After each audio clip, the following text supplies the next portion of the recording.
Mahigit 1 milyong pisong pabuya ang alok sa makapagtuturo kung nasaan ang nawawalang pageant contestant na taga Pampanga at nobyo niyang Israeli. Ayon po sa pulisya, wala pang nakikitang indikasyon na patay na sila.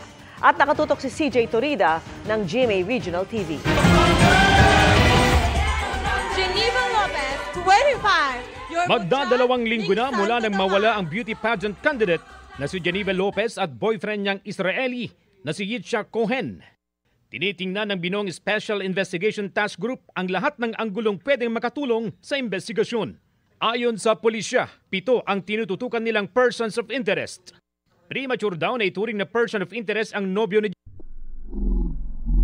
Geneva, pati ang dating pulis sa Angeles City na middleman sa kanilang binibiling lupa.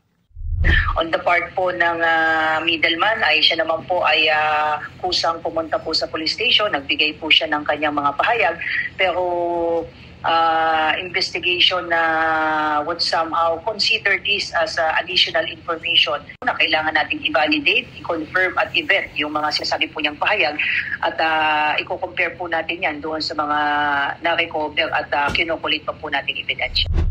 Una nang sinabi ng middleman na pulis na sinamahan niya ang magkasintahan sa pinagkakainteresan nitong lupa, pero naghiwalay din sila kalaunan.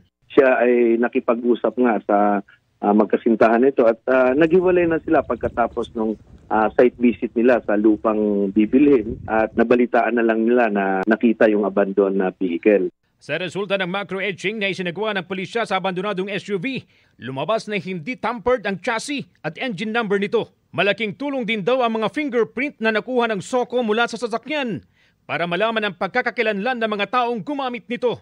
Sa ngayon, sabi ng PNP CIDG, walang nakikitang indikasyon na patay na ang magkasintahan.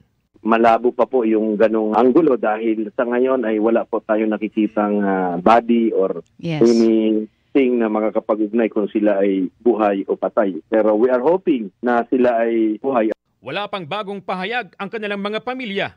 Nauna nang nag-alok ng 250,000 pesos na pabuya ang pamilya ng nawawalang Israeli sa sinumang makapagbibigay ng impormasyon na makatutulong sa pagkahanap sa kanila.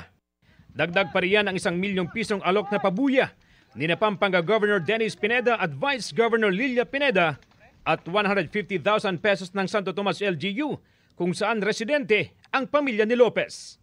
Mula sa GMA Regional TV at GMA Integrated News, CJ Torida, nakatutok 24 oras.